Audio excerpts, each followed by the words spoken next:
Welcome to LR education Telugu channel. ఈరోజు నవోదయ పరీక్షకు సిద్ధమవుతున్న విద్యార్థుల కోసం ఈవీఎస్ నుంచి ఒక ఆసక్తికరమైన అంశాన్ని తెలుసుకుందామండి. సో ఇది ఈవీఎస్ సిలబస్లో ఉంది. ఈవీఎస్ సంబంధించి మన ప్రీవియస్ క్వశ్చన్స్ ఏం దొరకవు, ఎందుకంటే ఈవీఎస్ ఈ సంవత్సరమే సిలబస్లో చేర్చారు. సో సిలబస్ ప్రకారం ఫస్ట్ లెసన్ రవాణా, అందులో సబ్ టాపిక్ భారతీయ రైల్వే. ఓకేనా. అండ్ నెక్స్ట్ టాపిక్లోకి వెళ్తే, భారతీయ రైల్వే భారతదేశ రవాణా వ్యవస్థకు వెన్నెముక వంటిది. వెన్నెముక అంటే ఇంపార్టెంట్ అని. ఇది ప్రతిరోజు లక్షలాది మంది ప్రయాణికులను, టన్నుల కొద్ది సరుకులను రవాణా చేస్తుంది. అంటే ప్రతిరోజు అందరికీ తెలుసు ట్రైన్లో చాలామంది ప్రయాణం చేస్తారు. సో అలా ప్రయాణికులతో పాటు సరుకులు కూడా రవాణా చేస్తాయి. అంటే ఒక ప్రాంతంలో తయారు చేసిన వస్తువులు వేరే ప్రాంతంలో మనకు దొరుకుతాయి కదా. ఇవన్నీ ఎలా అంటే మోస్ట్లీ ట్రైన్ ద్వారానే. బొగ్గు, పెట్రోలియం, ఇలా ప్రతిదీ కూడా ట్రైన్ ద్వారా రవాణా జరుగుతుంది. భారతీయ రైల్వే ప్రపంచంలోనే అతిపెద్ద రైల్వే నెట్వర్క్లలో ఒకటి. మన భారతీయ రైల్వే ప్రపంచంలోనే, వరల్డ్లోనే పెద్ద రైల్వే నెట్వర్క్లలో ఒకటి. ఓకేనా. భారతదేశంలో మొట్టమొదటి రైలును 1853 సంవత్సరంలో ముంబై నుండి తానే మధ్య సుమారు 34 కిలోమీటర్ల దూరాన్ని ప్రయాణించింది.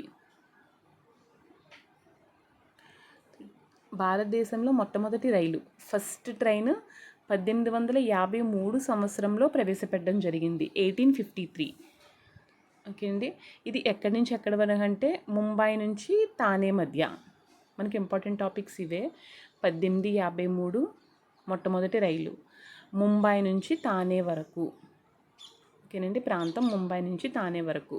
ఎన్ని కిలోమీటర్లు? 34 కిలోమీటర్లు, 34 కిలోమీటర్స్ దూరంలో ప్రయాణించింది. అంటే చాలా తక్కువ దూరం అనమాట. ఓకేనా. మొట్టమొదటి రైలు 1853, 1853. నేను ఈ నవోదయ వీడియోస్ తెలుగు కావాలా ఇంగ్లీష్ కావాలని పోల్ పెడితే చాలా వరకు పార్టిసిపేట్ చేసిన వాళ్ళందరూ కూడా తెలుగు వీడియోసే కావాలని చెప్పారు. సో అందుకే తెలుగులోనే వీడియో చేస్తున్నాను. ఓకేనండి. 1853. అండ్ నెక్స్ట్, నేడు మనకు వేగంగా ప్రయాణించే ఎలక్ట్రిక్ రైళ్ళు, విలాసవంతమైన ప్యాసింజర్ రైలు, అలాగే పెద్ద నగరాల్లో భూగర్భ మెట్రో రైళ్ళు అందుబాటులో ఉన్నాయి. అంటే ట్రైన్స్లో వేగంగా ప్రయాణించేవేంటి? ఎలక్ట్రిక్ రైళ్ళు. విలాసవంతంగా అంటే ఏసీ బోగీలు ఇలాంటివన్నీ ఉండేవి ప్యాసింజర్ రైళ్ళు. ప్యాసింజర్ రైలు అంటే మనం ప్రయాణం చేస్తాం కదా, హ్యూమన్ బీయింగ్స్, ఆ రైలు అనమాట. అలాగే పెద్ద నగరాల్లో అంటే సిటీస్లో, ఢిల్లీ, కలకత్తా, సో ఇటువంటి సిటీల్లో భూగర్భ మెట్రో రైళ్ళు అందుబాటులో ఉన్నాయి.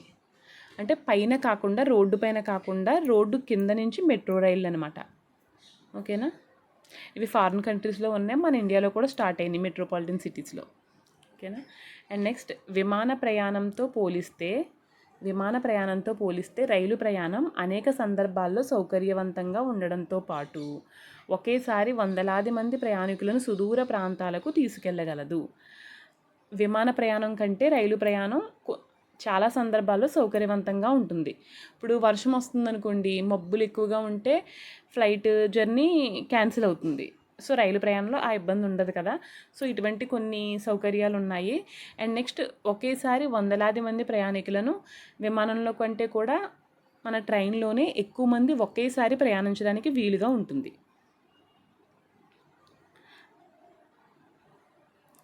అందుకే భారతదేశంలో రైల్వే రవాణాకు ఎంతో ప్రాధాన్యత ఉంది. నెక్స్ట్ చిన్న రివిజన్ చేద్దామండి. సో ఏంటంటే, భారతీయ రైల్వే భారతదేశ రవాణా వ్యవస్థకు వెన్నెముక వంటిది. భారత రైల్వే ఎటువంటిది? వెన్నెముక వంటిది.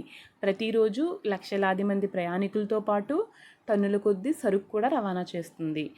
భారతీయ రైల్వే ప్రపంచంలోనే అతిపెద్ద రైల్వే నెట్వర్కులలో ఒకటి. ఇది ఎప్పుడు మొదలైంది? 1853, 1853 సంవత్సరంలో. ఎక్కడి నుంచి ఎక్కడి వరకు? ముంబై నుంచి తానే మధ్య. ఎన్ని కిలోమీటర్లు? 34 కిలోమీటర్ల దూరం ప్రయాణించింది. ఓకేనా. మనకు వేగంగా ప్రయాణించే రైళ్ళు ఎలక్ట్రిక్ రైళ్ళు, విలాసవంతమైన రైళ్ళు ప్యాసింజర్ రైళ్ళు, పెద్ద నగరాల్లో భూగర్భ మెట్రో రైళ్ళు, మెట్రో ట్రైన్స్ ఉన్నాయి పెద్ద నగరాల్లో. ఓకేనా. విమాన ప్రయాణంతో పోలిస్తే రైలు ప్రయాణం సౌకర్యవంతంగా ఉంటుంది. కొన్ని సందర్భాల్లో సౌకర్యవంతంగా ఉంటుంది. ఒకేసారి ఎక్కువ మంది ప్రయాణికులను అలాగే సరుకులను కూడా రవాణా చేయగలదు. అందుకే భారతదేశంలో రైల్వే రవాణాకు ఎక్కువ ప్రాధాన్యత ఉంది. ఓకేనండి.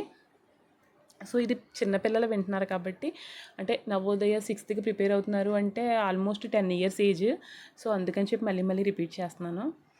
ఓకే, దీనికి సంబంధించి క్వశ్చన్ అడుగుతాను, మీరు ఆన్సర్ కామెంట్ చేయండి, అంటే ఎంతవరకు అర్థమైంది అని. భారతదేశంలో మొట్టమొదటి రైలు ఎప్పుడు నడిచింది చెప్పండి. 1947, 1853, 1901, 1950. ఆన్సర్ కమెంట్ చేయండి. మొట్టమొదటి రైలు నేను స్ట్రెస్ చేసి చెప్పాను దాన్ని. Answer 1853, 1853. Okay, next second question. మొదటి రైలు ఏ ప్రాంతాల మధ్య నడిచింది? 1853లో ఇక్కడి నుంచి ఇక్కడ వరకు వెళ్ళిందని చెప్పి 2 ప్రాంతాలు చెప్పాను కదా, అవేంటి? A Delhi Agra, Delhi to Agra, B Mumbai to Thane, C Chennai to Bengaluru, D Hyderabad to Secunderabad. Answer comment చేయండి. Second question answer B Mumbai to Thane. ఎంతమంది కరెక్ట్గా ఆన్సర్ చేశారు? Next third question. మొదటి రైలు సుమారు ఎంత దూరం ప్రయాణించింది? ఇదంతా కూడా ఒక సెంటెన్స్గా వచ్చింది. ఎక్కడి నుంచి ఎక్కడి వరకు? Year, kilometres. 34 kilometers, 34 kilometerల దూరం. చిన్ని దూరం అని చెప్పాను కదా. Okay, 34 kilometers. తొలి భారతీయ రైలు సేమ్ క్వశ్చన్ రిపీట్ అయింది.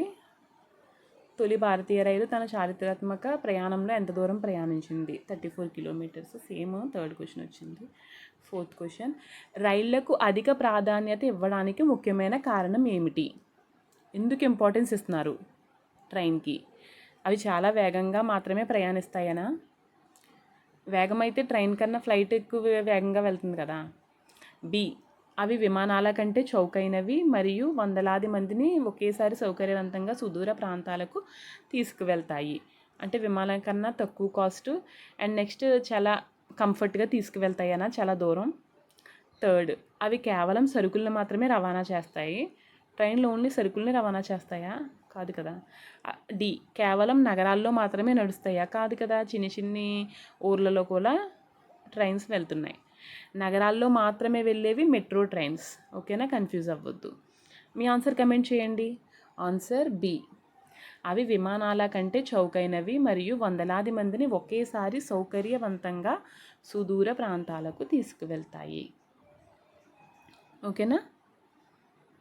సో వీడియో మీకు ఎలా అనిపించింది కామెంట్ చేయండి. అండ్ నెక్స్ట్ తెలుగులోనే కంటిన్యూ చేయమంటారా లేదు ఇంగ్లీష్ పేపర్ చేయమంటారా చెప్పండి.